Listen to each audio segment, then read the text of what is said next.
Nesse vídeo eu quero te falar sobre diagnóstico nutricional. Pessoal, diagnóstico nutricional não é IMC.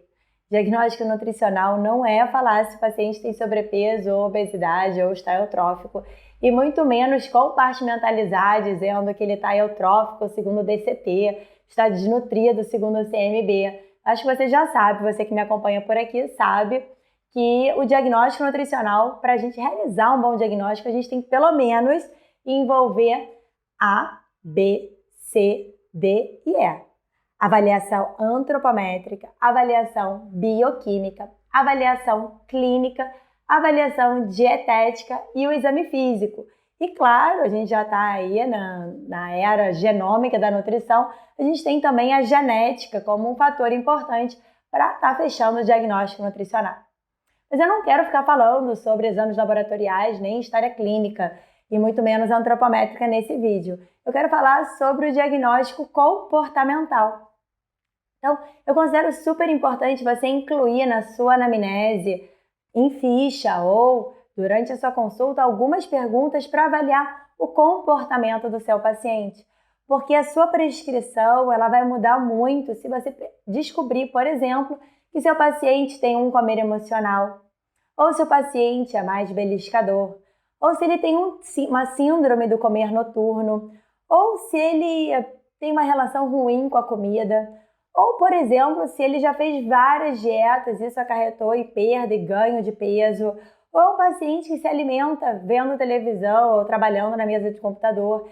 Então, existem muitas questões relacionadas ao comportamento que são fundamentais de serem questionadas, porque muitas vezes o que vai fazer o paciente a mudar o comportamento dele e, consequentemente, ter a redução do peso não é a inclusão de um alimento funcional.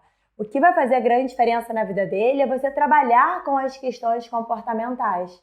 Então, a minha dica para você hoje é, primeiro, que você comece a fazer alguns questionamentos com perguntas abertas, com perguntas fechadas, com anamnese enviada por e-mail, do jeito que você quiser.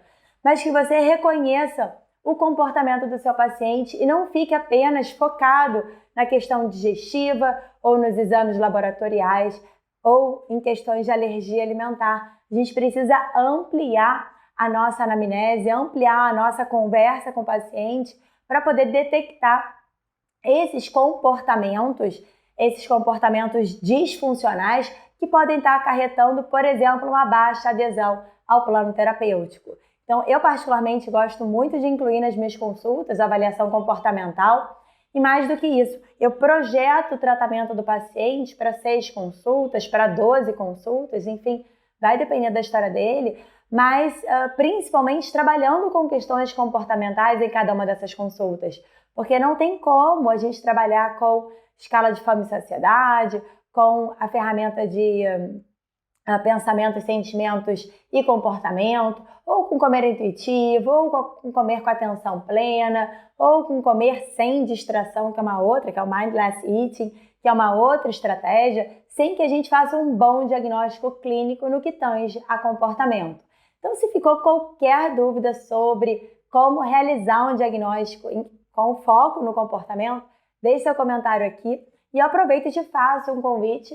No nosso curso de aperfeiçoamento em nutrição e comportamento, tem um módulo de 3 aulas completo para você não só receber as ferramentas e os questionários validados para avaliação de comportamento alimentar, mas também entender como que eu faço na minha prática clínica. Então, hoje existem vários questionários para você perceber, por exemplo, para você avaliar, por exemplo, se o paciente tem um comer compulsivo ou um comer transtornado. Existem questionários validados que você pode estar utilizando na sua prática clínica até para traçar e organizar melhor o seu diagnóstico nutricional. Então, por favor, depois desse vídeo você nunca mais feche o diagnóstico apenas no IMC e nem em relação aos compartimentos corporais. Diagnóstico nutricional envolve todos esses aspectos, então além do A, B, C, D, E e o G, envolve também a parte de comportamento alimentar. Espero que você tenha gostado da dica e a gente se vê na próxima semana.